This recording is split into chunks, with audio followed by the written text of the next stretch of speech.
What is going on, guys, and welcome to a brand new video. Today we're looking at MEEPO versus Lone Druid. This is a very fun matchup to cover as I enjoy playing both heroes quite consistently, especially on the Lone Druid. I enjoy playing Lone Druid much better than MEEPO just because I'm an overall better Lone Druid player than a MEEPO player.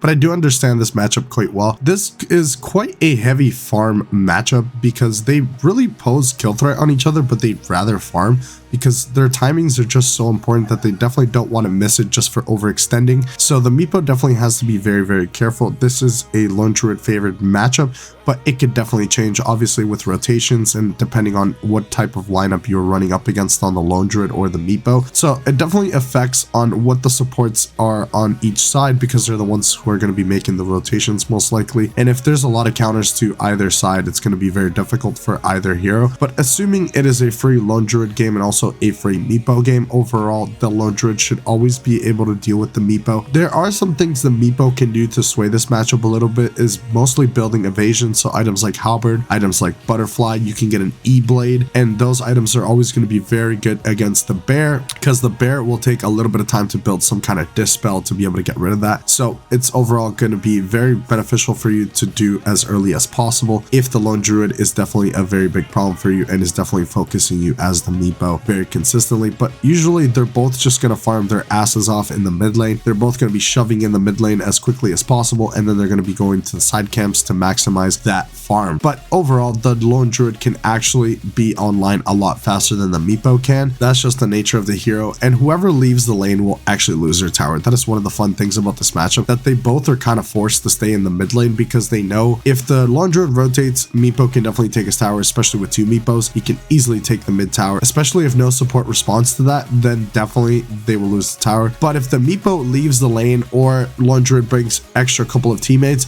there's practically nothing the MEEPO is going to be able to do from the mid lane to defend his tower unless he brings his whole team as well. MEEPO isn't really a good tower defender. Usually Lone Druid is just a better hero at taking towers and defending towers just because of the nature of the bear. You're able to get away from these enemy heroes or push them away however you see fit, and that is one of the things that helps this matchup out a little bit. If you see that you're trading with the MEEPO and the MEEPO is winning these trades because you're just jumping in the creep wave and taking a lot of extra tower shots and extra damage, then you can always just push them away with Savage Roar and just avoid dying, because that is a really big issue. You cannot feed in the mid lane. You can't feed a bear to the MEEPO. It's a very big problem, but MEEPO doesn't really have the burst damage to deal with the bear. As long as you're careful, you're not taking extra tower shots or just feeding the bear away, you're not going to have any problems in this matchup, and the bear will always be able to heal you out. So you just need to put more points in Spirit Link and you're going to be definitely very strong. If you see that the MEEPO is playing quite passive, then don't even take a point in Savage Roar, but I always recommend taking a point in your ultimate just in case the MEEPO wants to rotate a couple of extra heroes, and then you could potentially die actually without your ultimate, because that's what pretty much makes you kind of immortal, especially in the early to mid game where heroes don't have the damage to be able to burst you. You definitely need to take an extra value point in that. That's what I would highly recommend. Some players tend to skip it entirely and go for stats because the Lone Druid is universal now, and the bear as well. It's classified as a hero, so it's definitely very important. If you're not getting pressured out, you can definitely go for stat points. I'd rather max out the bear and max out the Spirit Link. That's definitely just my opinion. Stats are always going to be beneficial, but I just don't think in most games you're going to be able to get enough value from the stats rather than Spirit Link, which will actually keep you alive, give you that extra attack speed, which is very important on the bear for him to be hitting. And if you still go for items like Echo Saber, Diffusal, or Mask of Madness, I definitely like the Mask of Madness Diffusal build. It's very strong, especially if you're going to get a lot of value on hitting heroes with a low mana pool. You're going to get a lot of value from that. Then you can go for items like Harpoon, which have always been really good ever since they made the bear universal, and you're able to equip anything to him. It's going to be very nice for you to get items like Harpoon so you can keep the MEEPO completely locked down. And once you have enough attack speed and you have yourself a basher and you have Harpoon,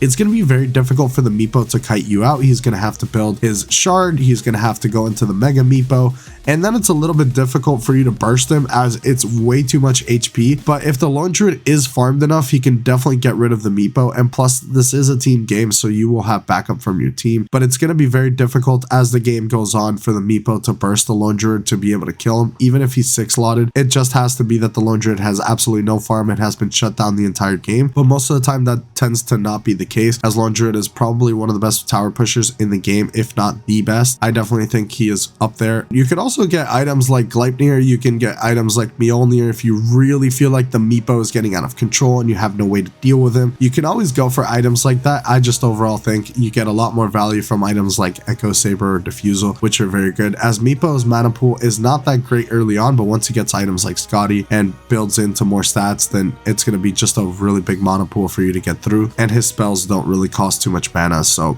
it's not going to be that beneficial against the Meepo. But Harpoon is always going to be nice because you're able to pull him out. Once he gets Mega Meepo, it's going to be nice because you get to pull all of them together instead of pulling one individual Meepo, and you can just absolutely obliterate him. This matchup is definitely very recommended for the Lone Druid. If you see a Meepo or you know somebody's a Meepo spammer because of their profile or whatnot, you can pick the Lone Druid pretty safely into it, as you're going to have a pretty good time overall. It just depends on what his team is. If there is a bunch of counters to the Lone Druid, it can be a little bit difficult because once the Meepo hits his timings, he's going to be able to run at you, and if you're running into counters, it's going to make your life a lot more difficult, and you're going to feed away a lot of bears, which is a really big problem. It's not only a lot of gold and XP, it's also a big cooldown if you don't have another bear to resummon, or if you end up dying. That is one of the things you need to be very careful, otherwise the Meepo is going to pressure you out and is going to be able to do a lot more work. The shard is a must for this matchup for you to be able to dispel the net. That's always going to be very important for the Lone Druid, as you can get netted and you might be able to die if you don't have your ultimate form. That can be a really big problem for you, so you need to make sure you get yourself a shard as soon as possible. Aghanim Scepter is kind of like whatever. If you really want to have it, you could,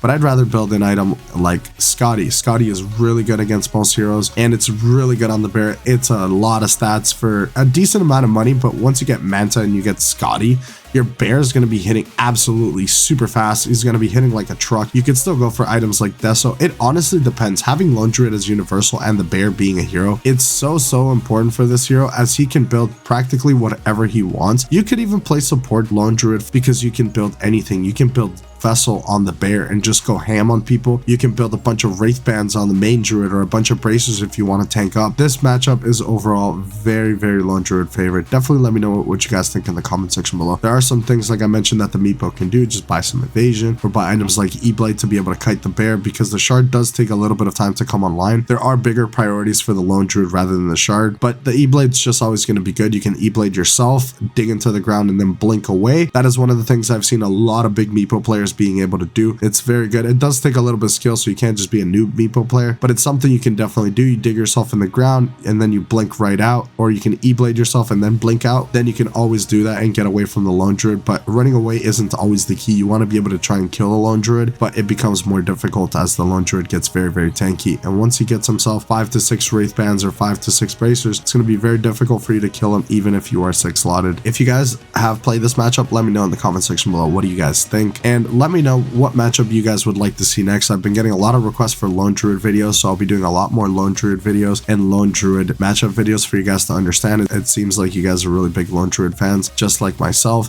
so I will be posting a lot more Lone Druid content. Hopefully you guys have been enjoying the videos. I've been putting a lot of effort to upload as much as possible and give you guys the best information to my knowledge. Hopefully you guys did enjoy. Leave a like, leave a comment. I will see you guys in the next video. Thank you so much for watching.